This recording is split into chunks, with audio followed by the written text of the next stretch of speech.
Hello viewers, welcome to my channel.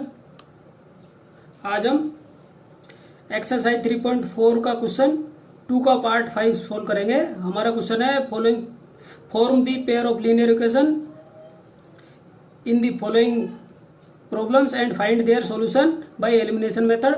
अर्थात नीचे दिए गए समस्याओं को रेखीय समीकरण के रूप में व्यक्त कीजिए तथा उसे विलोपन विधि से सोल्व कीजिए। तो हमारा सवाल क्या है, सवाल पढ़िए। A lending library has a fixed charge for the first 3 days and additional charge for each days thereafter।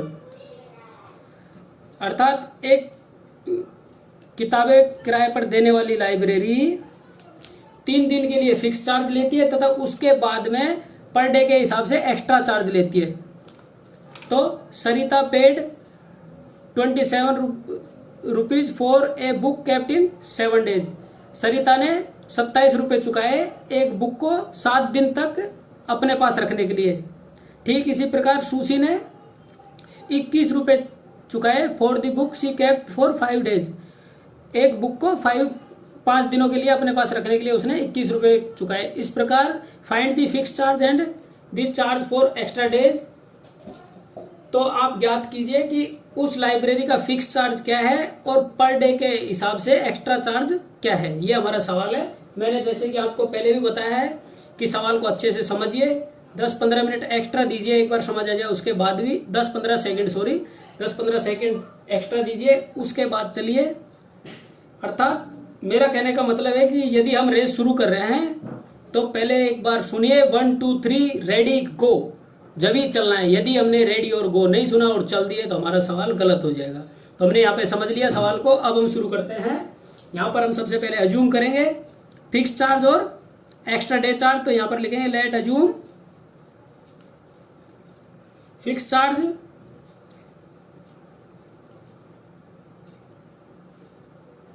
Charge for 3 days. 3 दिन के लिए ले रहा है ना फिक्स चार्ज। यहाँ पे ये भी ध्यान रखना, फिक्स चार्ज ही नहीं लिखना, fix charge for 3 days equal to x. और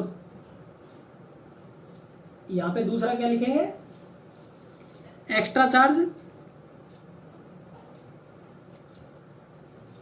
फॉर पर डे।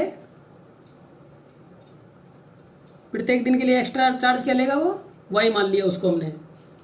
इस प्रकार फिक्स चार्ज को हमने 3 दिन के फिक्स चार्ज को x मान लिया और एक्स्ट्रा पर डे के एक्स्ट्रा चार्ज को हमने y मान लिया। तो अब हम क्या करेंगे सवाल के अनुसार अकॉर्डिंग टू क्वेश्चन।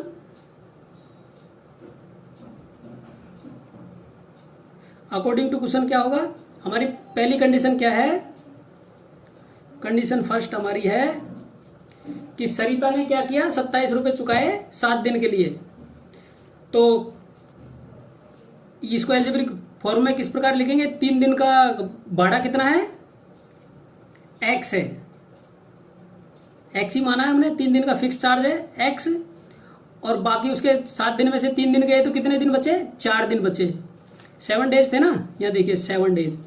तो 3 दिन का तो फिक्स चार्ज था, इसके बाद बाकी दिनों का पर डे के हिसाब से था।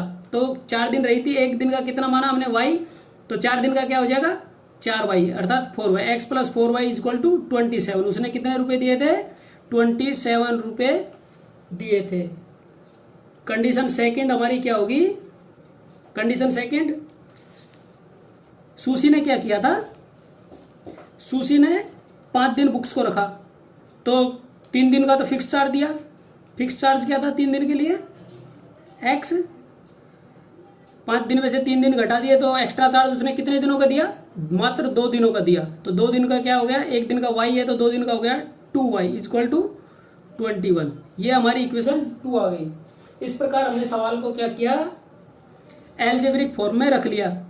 यहाँ पर कई बार मैंने देखा कि स्टूडेंट यहाँ पर गलती कर देते हैं, फिक्स चार्ज यहाँ लिखते हैं, अज्यूम ही इस प्रकार करते हैं फिक्स चार्ज इज एक्स, और फिर यहाँ पर क्या करते हैं एक्स लिख लेते हैं और फिर इसको एल्जेब्रिक इक्वेशन में 7y बना लेते हैं, x plus 7y equal to 27। तो यहीं पर ही पूरा गड़बड़ हो जाता है हमारी, क्योंकि उन्होंने सवाल को सही से नहीं समझा था। यहाँ पर आगे अब हमें हमारा सवाल आगे क्या कह रहा है, इसे किससे सोल्व कीजिए, एलिमिनेशन मेथड से सोल्व कीजिए। तो यहाँ लिखेंगे हम बाई एलिमिनेशन मेथड।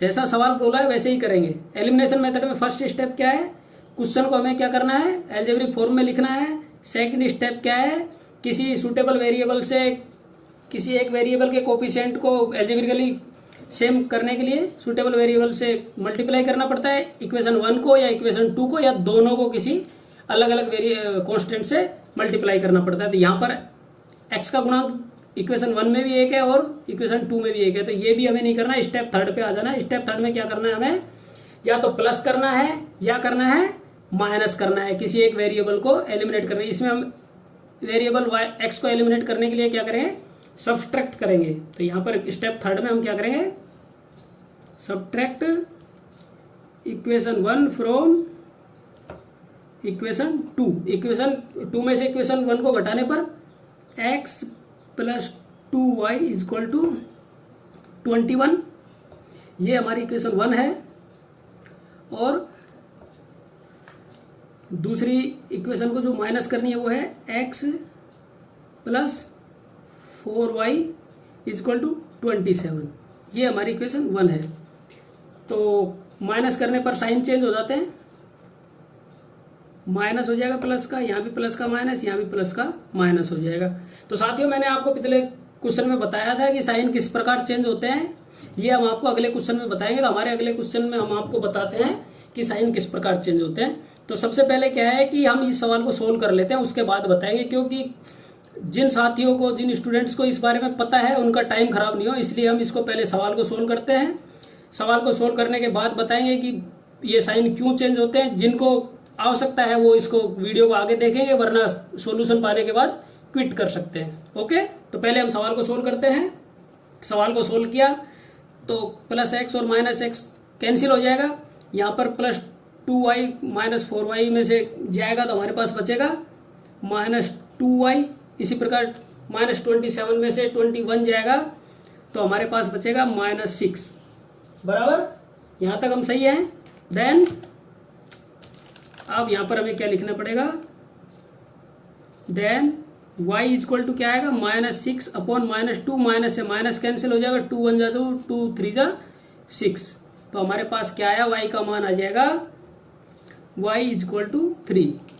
ये हमें y की वैल्यू प्राप्त हो गई।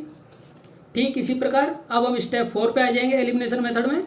जब हमें एक वेरिएबल की वैल्यू प्राप्त हो जाती है तो स्टेप 4 पे आते हैं। स्टेप 4 में क्या लिखते हैं, put this value of y is equal to 3 in equation किस में रखेंगे, इसको हम इक्वेशन 1 में रख लेते हैं। हमारी इक्वेशन 1 क्या है, x प्लस 4, y का मान हमारे पास प्राप्त हुआ 3 इज इक्वल टू 27, बराबर। यहाँ तक समझ आ रहा है। तो यह हो गया x प्लस 4 3 जा 12 is equal to 27। Then x is equal to क्या आ गया, राइट साइड में ले जाएंगे 12 को तो 27 माइनस हो जाएगा -12। देन 27 में से 12 गया तो 15। x इज इक्वल टू आ जाएगा 15। x का मान हमारे पास आ गया 15। इस प्रकार हमने जो अज्यूम की थी x की वैल्यू, x और y अज्यूम किया था, फिक्स चार्ज और पर डे एक्स्ट्रा चार्ज, वो हमें एक्स वाई के रूप में माना था, तो हमें एक्स वाई की वैल्यू प्राप्त हो गई। तो हमें फिक्स चार्ज और पर डे चार्ज का पता पड़ गया। इसलिए अब हम यहाँ पर लिखेंगे hence the fix charge for 3 days is equal to x था ना, तो 15 and per day extra charge y is equal to क्या है 3 रुपीज। x और y की वैल्यू को यदि हमें कहीं भी थोड़ा सा संशय हो रहा है तो किसी भी एक इक्वेशन में प्रतिस्थापित करेंगे और वेरीफाई करके देखेंगे। यदि हमारी कंडीशन ट्रू होती है तो हमारा सवाल बिल्कुल सही है। ओके साथियों, यही हमारा आंसर है। जैसा कि मैंने बताया था कि हम साइन क्यों चेंज करते हैं, तो इसको समझने के लिए थोड़ा वीडियो बड़ा हो जाएगा, तो मेरा आग्रह है जिनको नहीं देखना है वो क्विट कर सकते हैं। तो हम शुरू करते हैं। साइन क्यों चेंज होते हैं, तो हम एक छोटा सा एग्जांपल लेते हैं। हमने यहाँ पर लिखा -5 वो 5 माइनस 4। इसका मतलब क्या होता है बताइए? इसका मतलब है, कई लोग बोलेंगे कि 1, ये तो इसका हल है। मैं इसका क्या पूछ रहा हूँ? मीन्स। इसका मतलब क्या है? तो इसका मतलब है +5 में से माइनस कीजिए, अर्थात किसको माइनस कीजिए? +4 को। ये यहाँ पे दिया हुआ है। इसमें तो ये माइनस सीधा का सीधा लिख दिया तो काम चल गया। पर यही बात यदि हमें ऐसा कहा जाए कि equation x plus y equal to equation x plus y को माइनस कीजिए इक्वेशन x माइनस वाई में, तो अब हम यहां पर क्या करेंगे? यदि ऐसे करेंगे तो हमें क्या होगा? सीधा सीधा इसको करने पर क्या है? x प्लस वाई, इसको माइनस से मल्टीप्लाई करेंगे तो आ जाएगा -x, इसको फिर इससे मल्टीप्लाई होगा तो ये आ जाएगा +2y। ये फॉर्म आ गया। पर अब हम जब इक्वेशन को सब्सट्रैक्ट करते हैं तो हम कैसे इसको लिखते हैं? x plus y equal to 0 मान लेते हैं, फिर इसको सब्सट्रैक्ट करते हैं दूसरी इक्वेशन को, तो यहाँ पर लिखते हैं x minus 2y equal to 0। ऐसे लिखकर हम क्या इसको एक तरीके से जो घटाने वाली इक्वेशन उसको माइनस से मल्टीप्लाई करते हैं। माइनस कीजिए का मतलब उसको बड़ी संख्या है तो उसको ब्रैकेट में रखकर माइनस से मल्टीप्लाई कीजिए, एक संख्या है तो सीधा सीधा रख दीजिए प्लस के रूप में है। तो अब यहाँ पर इसको हमने माइनस से मल्टीप्लाई किया तो हमारे पास देखो ये वैल्यू प्राप्त हुई थी। ये क्या है? +x है तो ये माइनस हो गया, यहाँ पर माइनस आया, ध्यान से देखिए। ये तक क्या था? -2y था, तो साइन चेंज हो गया, बोलते हैं ना साइन चेंज हुआ, तो ये +2y हो गया क्योंकि इसको माइनस से मल्टीप्लाई कर रहे हैं माइनस करने के लिए। ठीक इसी प्रकार यहाँ पर ये है तो ये प्लस हो जाएगा। इस प्रकार साथियों ये साइन चेंज होते हैं। तो कई बार आपने देखा होगा कि हम फट से साइन चेंज कर देते हैं प्लस माइनस, पर कई लोगों का कन्फ्यूजन होता है कि ये साइन चेंज किस प्रकार होते हैं, इसलिए मैंने इस टॉपिक को इसमें रखा। यदि आपको अच्छा लगा तो एक बार लाइक और शेयर जरूर करें। Thank you.